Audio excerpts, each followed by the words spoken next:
Hello everybody and welcome to another Native American craft project.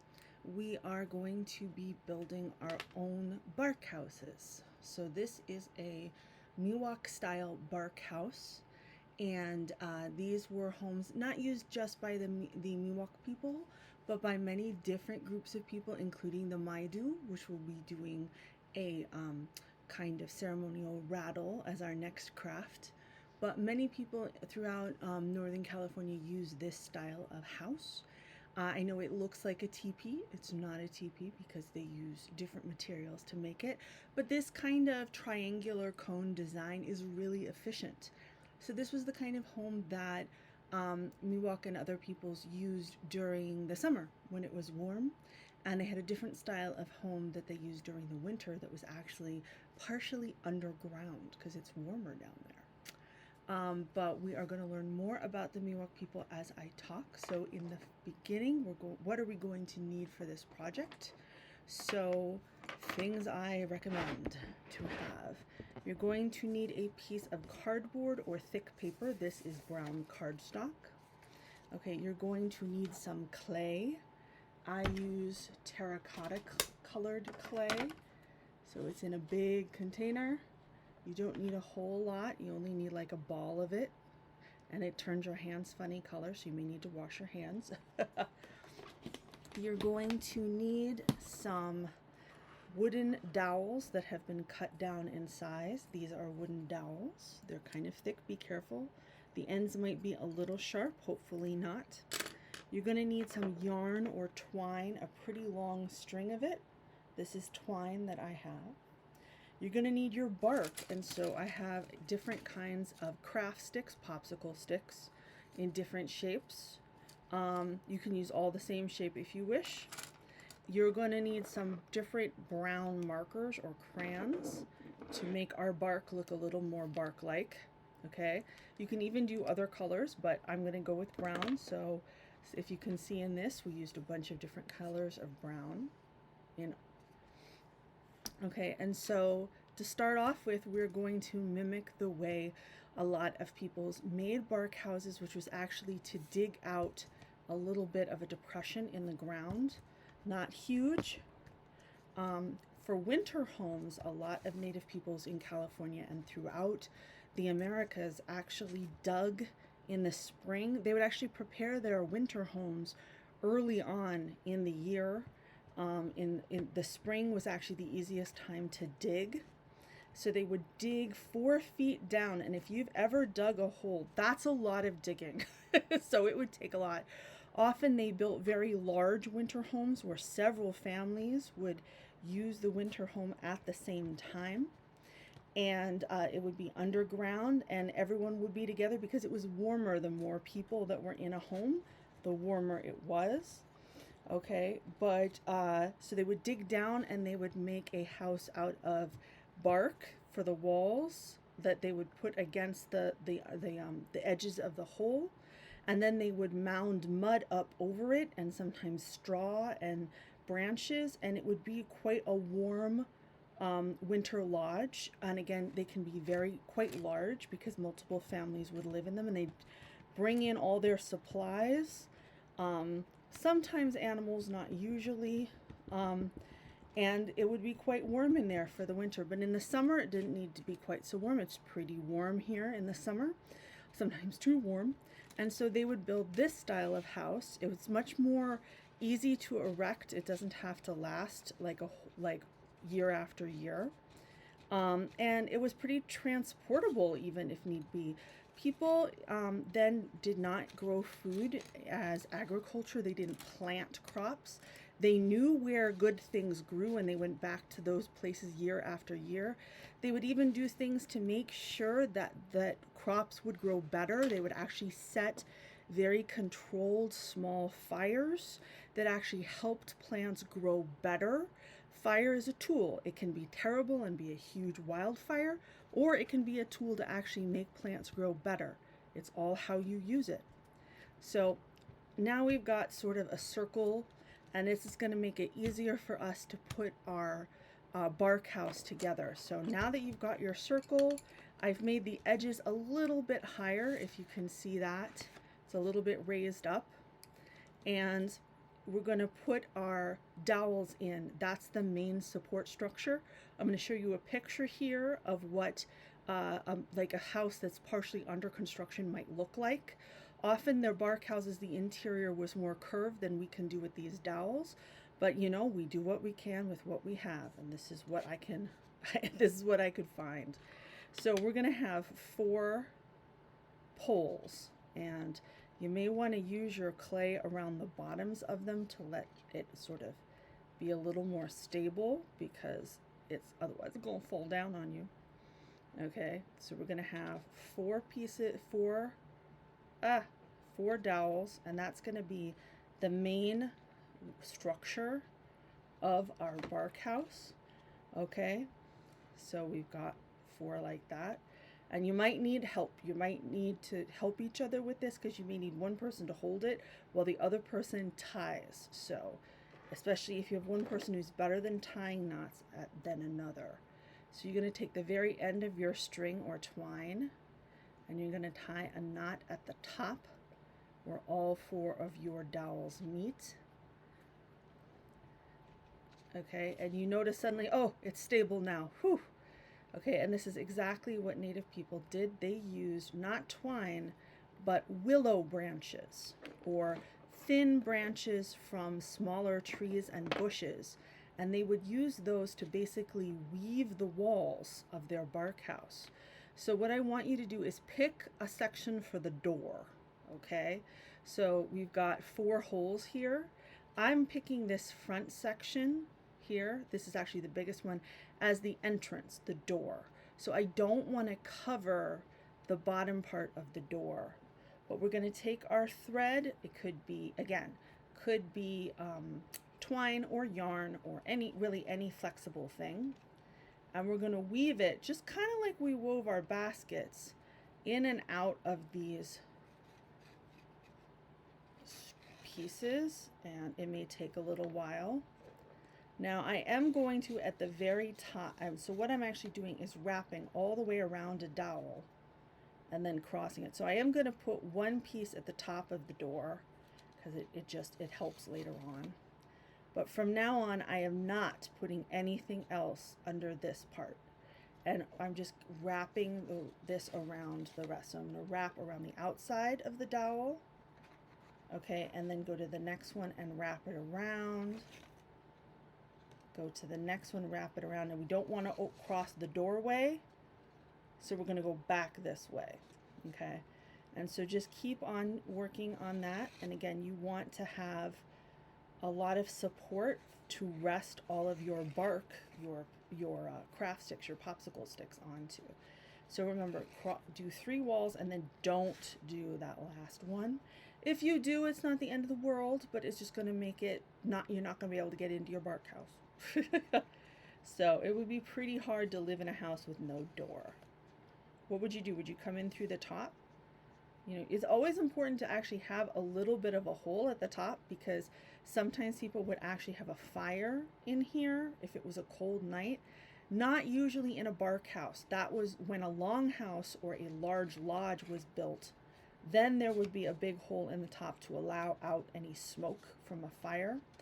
And sometimes there would be fire set because there would be a lot of bugs like mosquitoes, and smoke chases away mosquitoes. Okay, but often you don't really need a fire in the summer in California. Even at night, it's cold. It can get cold, but not that, not so cold that you need a fire to survive. Okay, and then so people would use all sorts of things again for this, and Miwok people still make these kinds of homes during the summer, especially when they're getting together for various ceremonies and things like that. They're very proud of this technique. It's a very good way of building a house that can last through the summer. Okay, and if you use the bark of redwoods or cedar trees, it actually can keep out the bugs, because bugs do not like cedar or redwood. There's chemicals in it that bugs don't like. Okay, so they won't eat your house from under you and they'll actually stay away. So now we have our little house that has a door, and then we've wrapped it so that when you take a piece of bark, we can lean it up and you can actually thread it through if need be. So I'm going to actually color my bark because I like have a little bit more like real bark, because there are certain kinds of trees that have white bark, but they're not that common on the West Coast. So I'm going to go with our like reddish or brownish color for bark. As you can see, I threaded that through and just kind of stood it up. I stuck the end into the clay. Okay, and so now that's what we're going to keep doing. We're going to take our bark. You can color it if you want to. Don't have to. I got several different colors of brown because bark is never all the same color. Okay, and they would use special tools like adzes and axes to peel the bark gently off of a tree. In order to do this, sometimes they would use trees that had already fallen, but often they would get fresh bark. And you're just going to keep building that up. So I'm going to keep going as I talk a little bit more about the Miwok people. So I'm going to show you a map. The Miwok people, they never actually called themselves Miwok. Maybe one group up in the Sierra Mountains did. But all of the Miwok people, there's Miwok people that live on the coast. They usually call themselves Pomo people. Like there's a big group called the Kashayak Pomo that have this cool land trust, and they've managed to buy back some of their own land, and they go there and they value the land as a sacred thing, and they go there and they do ceremonies and for their ancestors and for themselves to renew their identity as a people. It's really, really cool. But there's all of the Pomo people speak a Miwok language. So Miwok actually refers to the kind of languages they're talking.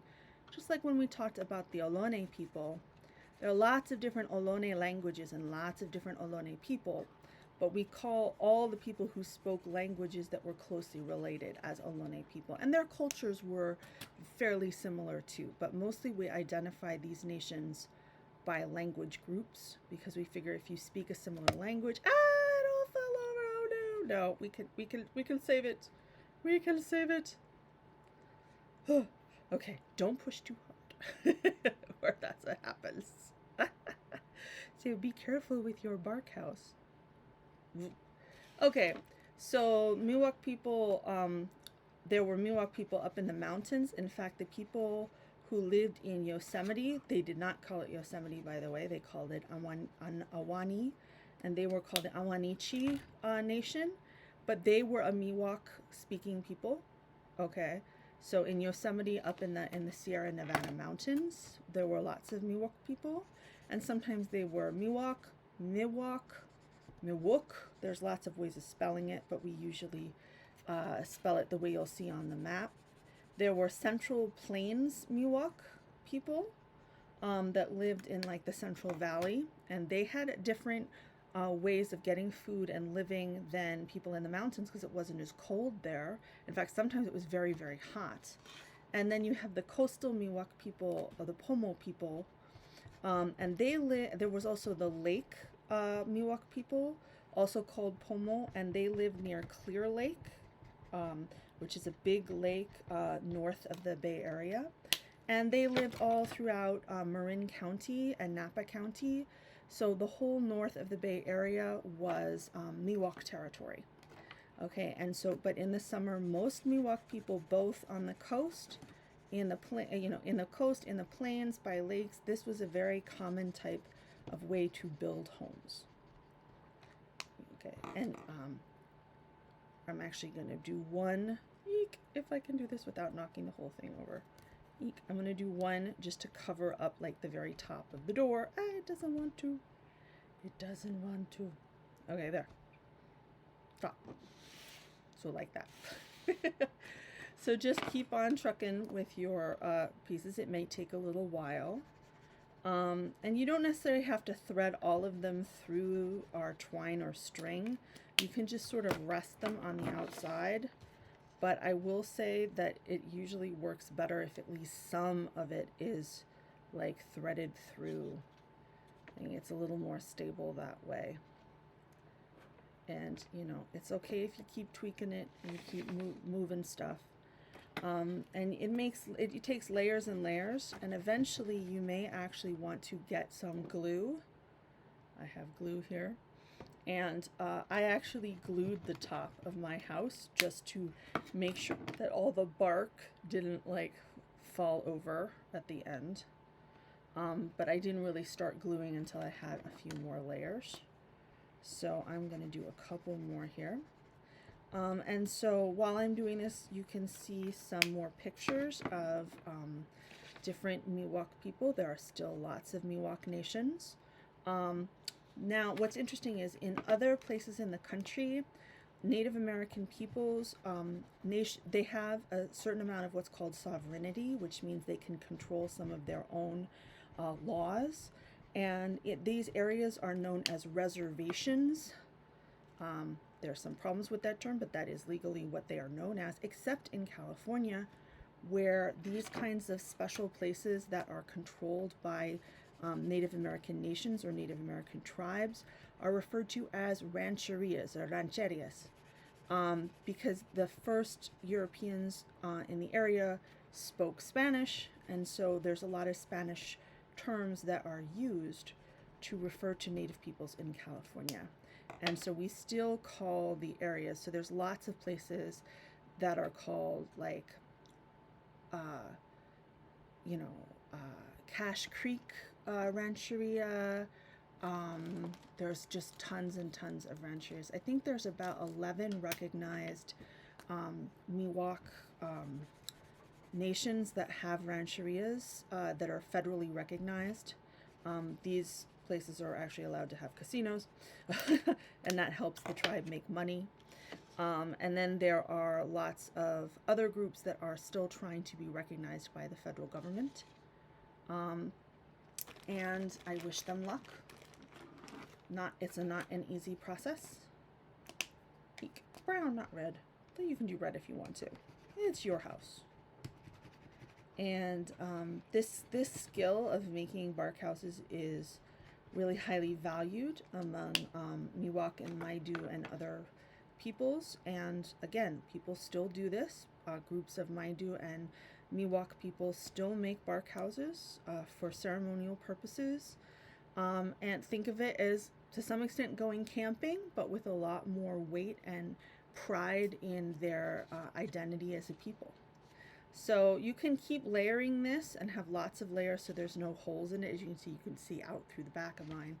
I'm actually going to take a little bit of glue. You could use a glue stick too, and like just add some glue to the top, so while this rests, it'll just sort of work together. And in reality, a lot of times with bark houses, they used mud if it was available in parts of the bark house to actually sort of glue it together and fill in the cracks.